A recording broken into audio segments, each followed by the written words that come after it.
What if I told you there are 5 specific high sensation areas on the human body that most couples completely ignore? And I'm not talking about the ones you're thinking of right now. It sounds hard to believe, doesn't it? But during my years as Dr. Emma, a relationship and intimacy specialist, I have worked with hundreds of couples who felt a deep, frustrating sense of disconnection. They sat across from me in my consulting room, and I could see the visible confusion and emotional distance radiating between them. They loved each other deeply, yet they felt like they were living on different planets. Their interactions were polite, maybe even efficient, but they lacked that essential spark of attraction and safety. This invisible barrier is incredibly common. They often tell me they feel a heavy sense of self-doubt. They assume they are doing something wrong, that their desire has just faded with time, or worse, that their partner just isn't attracted to them anymore. But the part nobody talks about is that they were creating the very dynamic they were terrified of. Not through a lack of effort, but simply by missing the target. Later, I'll explain why this mental connection is the ultimate relationship insight. But first, I need you to understand why you are so confused. Here is something fascinating. Most couples don't realize their understanding of connection has been completely manufactured by comparison culture and modern media. We cannot ignore this psychological assault. You are bombarded with filtered, curated images on social media and explosive, spontaneous interactions and entertainment that create a devastating expectation gap. I cannot tell you how many wonderful, capable people feel a sudden wave of self-doubt because their intimate life doesn't look like a scene from a movie. This myth is what most people don't realize about how attraction actually works in long-term relationships. In my experience as Dr. Emma, I found that true closeness, the kind that builds deep relationship safety and satisfaction, doesn't thrive on dramatic performance. It thrives on sensory awareness and present connection. I remember a consultation example. A man named Mark felt incredibly insecure because he felt his wife wasn't as expressive. He assumed he needed to perform, but when he finally used his voice to tell her, "I love how soft you are with me," Mark's brain shifted from evaluation to experience. Real emotional well-being, sexual health, and happiness start with self-acceptance and a rejection of false standards. Now, before I reveal the very first sensitive area, you need to understand that intimacy is a dialogue, not a show.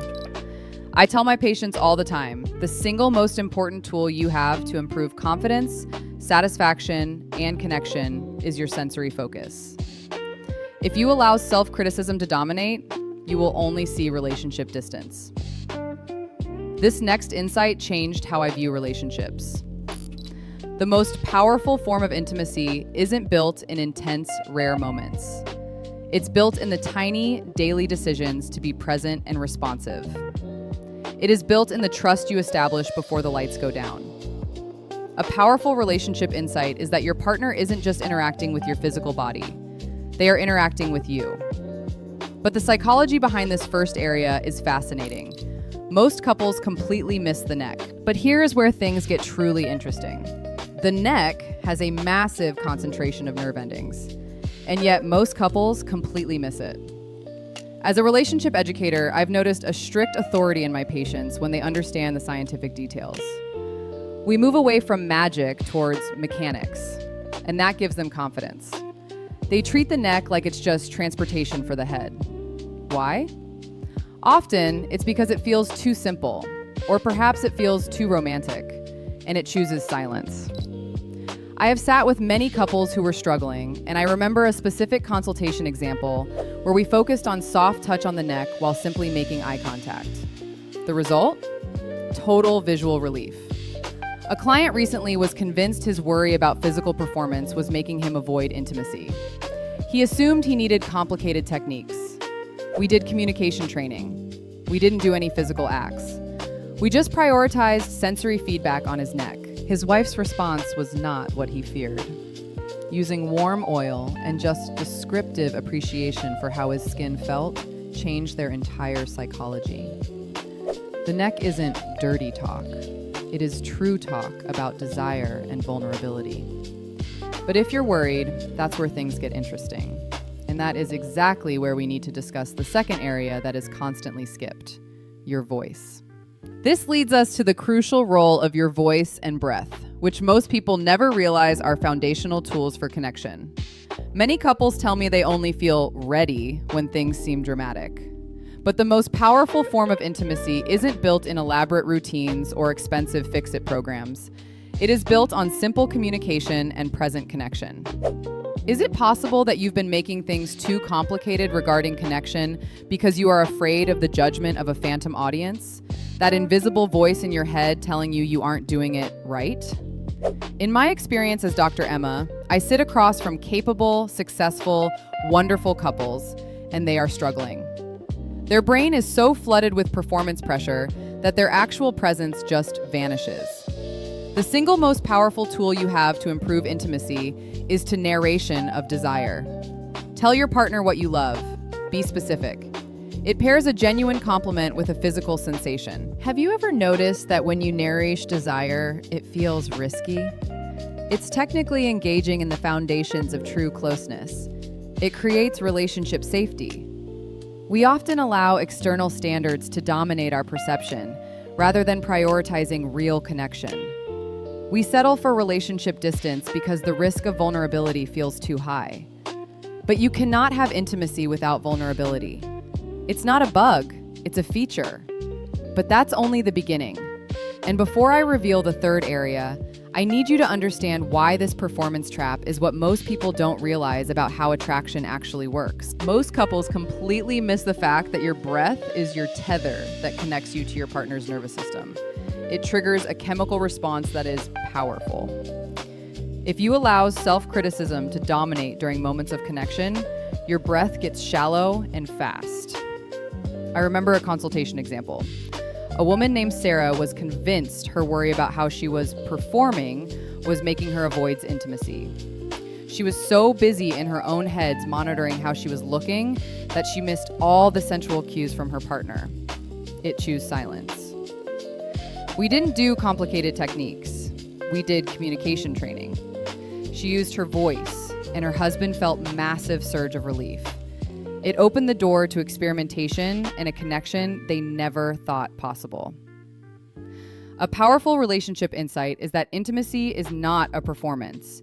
It's a shared experience. When you shift your focus from evaluation, how do I look, to experience, what does this feel like, your entire psychology shifts from self-doubt to pleasure acceptance. If you are struggling with feeling awkward, acknowledge it. It is endearing. Many couples tell me that when the performance pressure was off, their connection opened up in a way they never expected. This change can be revolutionary. But the fourth area is the one that surprises most couples. What if I told you that simple, soft, descriptive appreciation for your love handles can change your entire relationship dynamic? But here's what surprised me. Many couples tell me they only feel comfortable in areas associated with specific results. They assume those are the only zones. That mindset chose silence. The psychology behind this is fascinating. These areas on the lower abdomen and sides are high sensation tethers that connect you directly to your partner's sense of safety and acceptance. Many couples tell me they struggled because they didn't feel seen. A consultation example.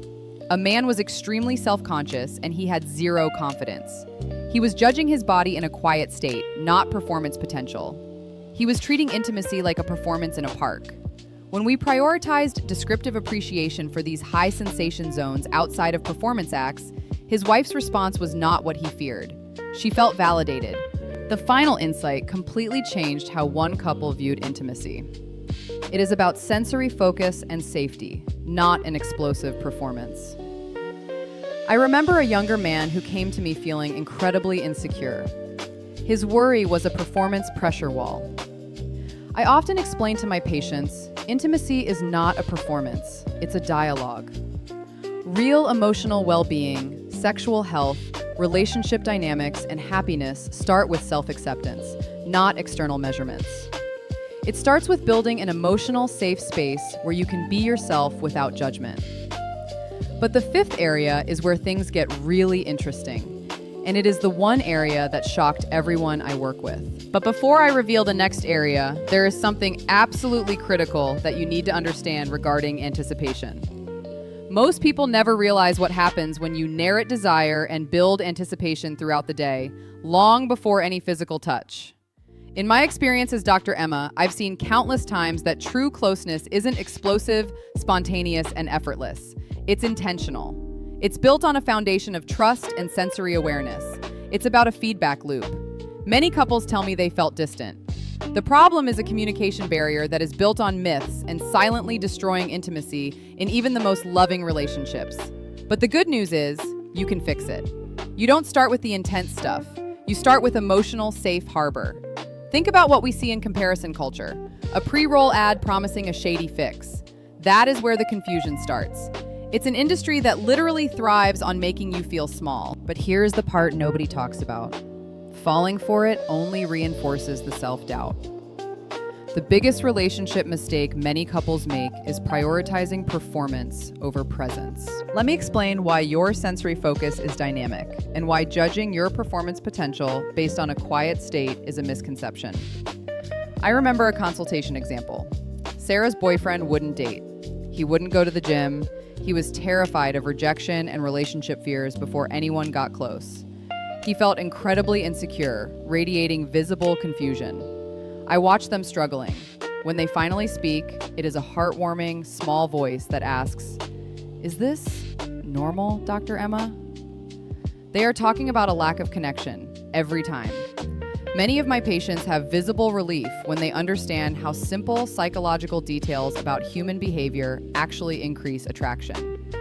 We move away from magic towards mechanics, and that gives them confidence. If you prioritize performance over presence, you will always end up with relationship distance, even if you are biologically perfect. This leads to relationship distance and self-doubt. Many couples tell me that when the performance pressure was off, their connection opened up in a way they never expected. And you can do the same.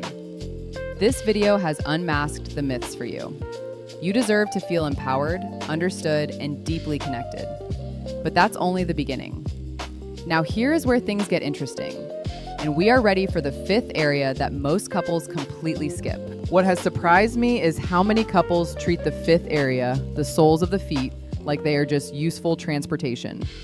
I have reviews extensive data on relationship satisfaction, and in extensive observations of human psychology, it's reassuring. The vast majority of intimacy, the kind that actually builds bond and longevity, happens outside of the dramatic moments. Knowing the true statistical map can instantly start dissolving the self-doubt. But this next insight changed how I view relationships. The single most important thing a man or woman can do to improve intimacy is narration of desire. It's not just a skill, it's an invitation. As a relationship educator, I tell my patients, when you narrate desire, you create a safe harbor. It's about reflecting back the reality of the moment. We need to recondition how you think about connection. If you are shielding yourself from the very thing you are seeking. There is extreme misinformation regarding how to build desire. The biggest relationship mistake is risking your health and psychological safety for a perception. Many couples tell me they only felt comfortable in specific, result-oriented acts. That mindset chooses silence. It chooses self-doubt. But when they prioritize descriptive appreciation for this sensory focus zone, things open up. Most couples completely skip this because it triggers a powerful fear of judgment. But that is the one question you have been too nervous to ask. Is it possible that you have been making things too complicated regarding connection? This is a fear trigger for rejection that chooses silence. I remember a story about a couple I'll call Mark and Elena who had been married for 12 years. Mark felt incredibly insecure. He was judging his performance potential entirely on his body's quiet state. They had zero confidence. The turning point was simple communication. When the performance pressure was off, their connection opened up in a way they never expected. When the wife finally narration of desire for this final zone, her husband felt a massive surge of relief. It created relationship safety. Real emotional well-being, sexual health, relationship dynamics, and happiness start with self-acceptance, not external measurements. A client recently was convinced his worry was making him avoid intimacy. We did complicated techniques. We did communication training. He used his voice, and his wife felt validated. Everyone wins. Real confidence isn't about being flawless, it is a mental state. An emotional safe space is built through your words, your attention, and your acceptance of yourself. In my conversations with patients, I find that when the pressure to be perfect is removed, their intimate life opens up in a way they never expected. Many couples tells me that once they started being honest, things completely change. They stop chasing a performance and start engaging with a person. Can you imagine how different your life would feel if you weren't carrying this heavy weight of self-doubt? Right now, you can make a decision to start letting go of the embarrassment and confusion.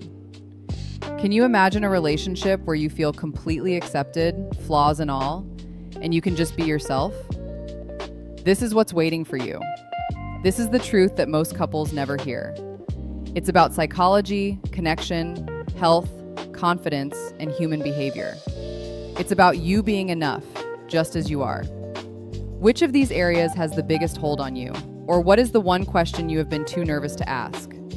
Tell me in the comments. I read everyone, and your stories help others feel less alone on this journey. If this conversation was helpful, please subscribe. We are building a community here based on evidence-based education, emotional well-being, and confidence. I am Dr. Emma, and I am so glad you joined me for this conversation today. Take care of yourself, stay open, keep the dialogue going, and I will see you in the next one.